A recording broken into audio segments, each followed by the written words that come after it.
The Assembly will hear an address by His Excellency Mr. George W. Bush, President of the United States of America. I request the Chief of Protocol to escort His Excellency. If we were to read the names of every person who died, it would take more than 3 hours. Those names include a citizen of Gambia whose wife spent their 4th wedding anniversary, September the 12th, searching in vain for her husband. Those names include a man who supported his wife in Mexico, sending home money every week. Those names include a young Pakistani who prayed toward Mecca 5 times a day and died that day trying to save others. The suffering of September the 11th was inflicted on people of many faiths and many nations. All of the victims, including Muslims, were killed with equal indifference and equal satisfaction by the terrorist leaders. Time is passing, yet for the United States of America, there will be no forgetting September the 11th. We will remember every rescuer who died in honor. We will remember every family that lives in grief. We will remember the fire and ash, the last phone calls, the funerals of the children. And the people of my country will remember those who have plotted against us. Every nation has a stake in this cause. As we meet, the terrorists are planning more murder, perhaps in my country, or perhaps in yours. They kill because they aspire to dominate. They seek to overthrow governments and destabilize entire regions. The conspiracies of terror are being answered by an expanding global coalition. Not every nation will be a part of every action against the enemy, but every nation in our coalition has duties. These duties can be demanding, as we in America are learning. We have already made adjustments in our laws and in our daily lives. We're taking new measures to investigate terror and to protect against threats. After tragedy, there is a time for sympathy and condolence. And my country has been very grateful for both. The memorials and vigils around the world will not be forgotten. But the time for sympathy has now passed. The time for action has now arrived. The most basic obligations in this new conflict have already been defined by the United Nations. On September the 28th, the Security Council adopted Resolution 1373. Its requirements are clear. Every United Nations member has a responsibility to crack down on terrorist financing. We must pass all necessary laws in our own countries to allow the confiscation of terrorist assets. We must apply those laws to every financial institution in every nation. We have a responsibility to share intelligence and coordinate the efforts of law enforcement. If you know something, tell us. If we know something, we'll tell you. And when we find the terrorists, we must work together to bring them to justice. We have a responsibility to deny any sanctuary, safe haven, or transit to terrorists. Every known terrorist camp must be shut down, its operators apprehended, and evidence of their arrest presented to the United Nations. We have a responsibility to deny weapons to terrorists and to actively prevent private citizens from providing them.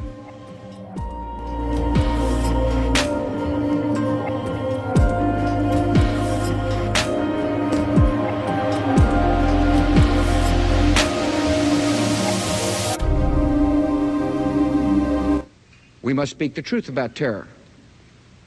Let us never tolerate outrageous conspiracy theories.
We begin tonight with federal authorities now revealing what they say was a plot to kill Donald Trump. A man driving across state lines, showing up at a rally in Las Vegas, and reaching for an officer's gun. ABC News obtaining a federal complaint. Authorities say that man told the officer he was there to get Trump's autograph, and that's when he tried to get the gun. ABC senior justice correspondent Pierre Thomas leading us off. As the Donald Trump rally got underway this weekend at the Treasure Island Hotel and Casino, a young man approached a police officer stationed at the event and asked for an autograph. Then, without warning, the man went for the officer's gun, trying to take it away, only to be quickly subdued. Authorities now say that Michael Sanford, 19, allegedly told the Secret Service that this was an attempt to kill Trump. A complaint obtained by ABC News claims Sanford, who has a British driver's license, had been planning to assassinate Trump for about a year. He allegedly told the Secret Service he had driven from California to Las Vegas on June 16th to kill Trump after seeing news reports that the candidate would be there. A day later, he went to a Vegas gun range to learn how to shoot. It's the latest security scare involving Trump, who also had a man try to rush the stage of an Ohio rally in March.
tracking the latest on a shooting outside the White House. Late today, the news broke on live television just in the last hour and a half. Just as the U.S. president was giving a briefing to media, he was abruptly escorted by a Secret Service agent out of the briefing room. Take a look.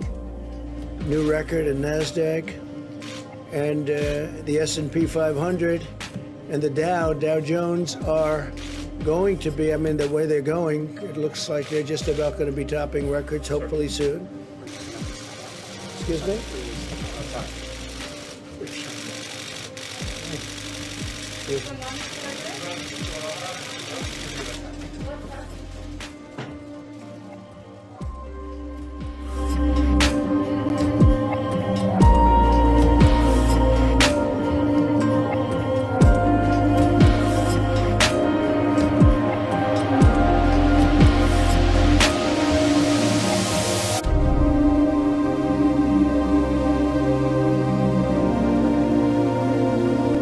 Alexa, is our government performing Hegelian dialectic? Here's something I found on the web. According to hubpages.com, today, the mainstream media does not have to tell the truth and politicians can use them to create state propaganda and use Hegelian dialectic to achieve their goals.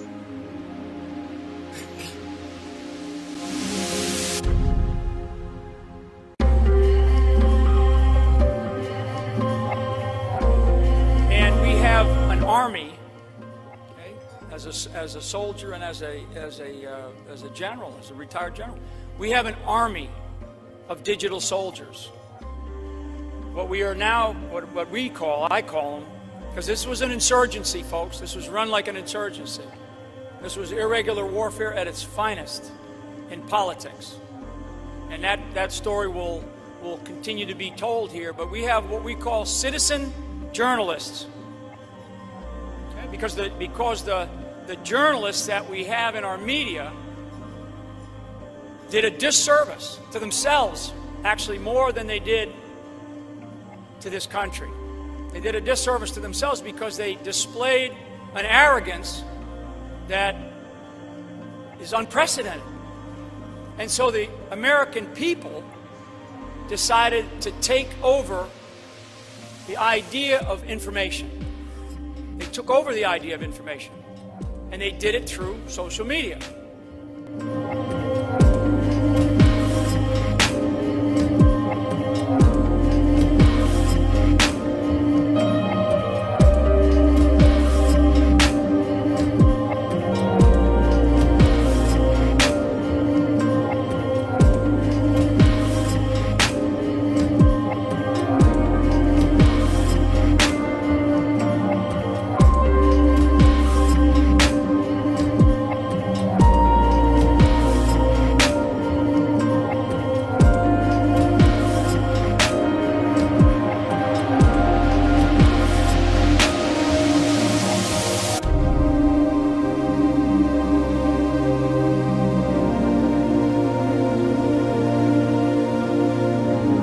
Definitely, my life for 20 years, part of it anyways, would have been a whole lot easier. It wasn't easy to receive this. It wasn't easy to sit on it for the amount of time that I've had to sit on it. My credibility has come into question many, many times because of, well, if this is so powerful, why didn't you share it? Well, I firmly believe that if I would have shared this publicly when I got this, one, nobody would believe me, because there was no credibility established in my ministry, and two, it would have probably destroyed me because I didn't possess the character of Christ needful to really walk out something like this and understand what all entails with a revelation like this.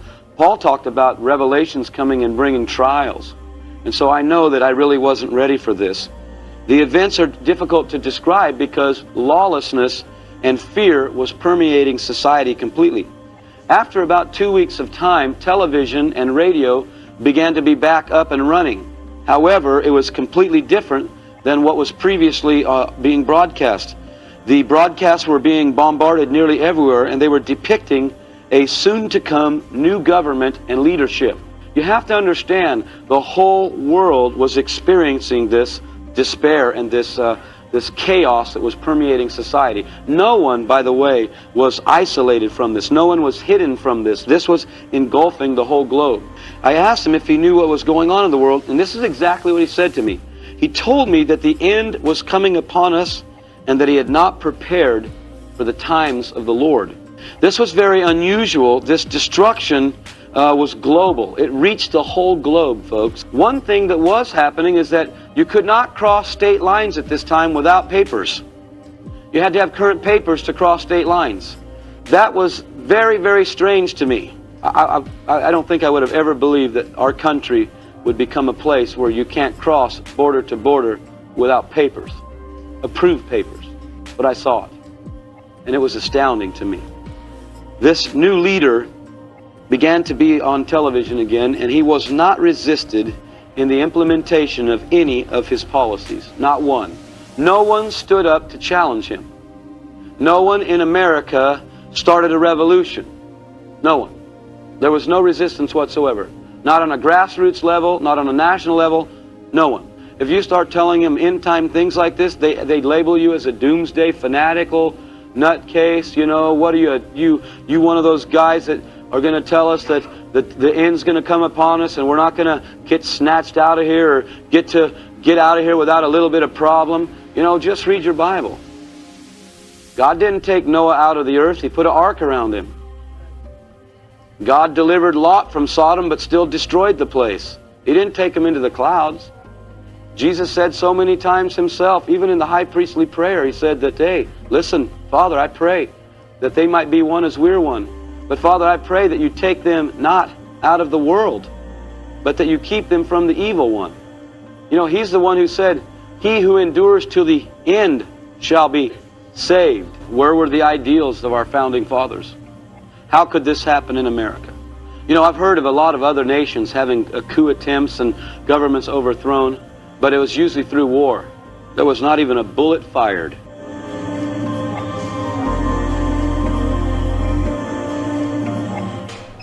You guys know what this represents? What all of it? I don't remember. It's the calm before the storm. What's the storming? Could be the calm before the storm.